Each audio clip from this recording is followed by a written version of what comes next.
அப்புறம் இன்னொரு விஷயம் சொல்ல மறந்துட்டேன். இப்போ ரீசண்டாக ஒரு இடத்துல நம்ம சிஎம் சார் அவர்கள் பேசும்போது சொன்னாங்க, என் கேரக்டரையே புரிஞ்சுக்க மாட்டேங்கிறேன்.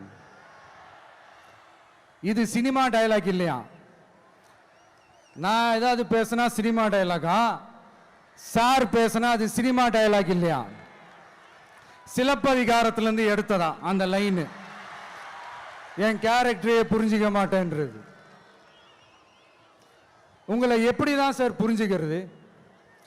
எந்தெந்த விஷயத்துலலாம் சார் உங்கள் கேரக்டர் நாங்கள் புரிஞ்சுக்கிறது? அதையும் நீங்களே சொல்லிட்டீங்கன்னா கொஞ்சம் நல்லா இருக்கும் சார். சட்டம் ஒழுங்குல நாடே சந்தி சிரிக்குது அதுலையா? பெண்கள் பாதுகாப்புல நாடே சந்தி சிரிக்குது அதுலையா? பொய் வாக்குறுதிகளா கொடுத்து ஏமாத்தி ஆட்சிக்கு வந்தீங்களே அதுலையா? எதில் தான் சார் உங்க கேரக்டர் நாங்கள் புரிஞ்சுக்கிறது? ஆனா ஒன்று, தமிழ்நாட்டில் ஆட்சி செய்கிற நீங்களும் சரி, ஒன்றியத்தில் ஆட்சி செய்கிறவங்களும் சரி, நீங்க ரெண்டு பேரும் முதல்ல என்னோட கேரக்டரை புரிஞ்சுக்கணும் சார். என்னோட கேரக்டர்னு சொன்னது நம்ம மக்களோட கேரக்டரை. 2026 சட்டமன்ற தேர்தலோட அந்த கேரக்டரே கொஞ்சம் வேற மாதிரி சார்.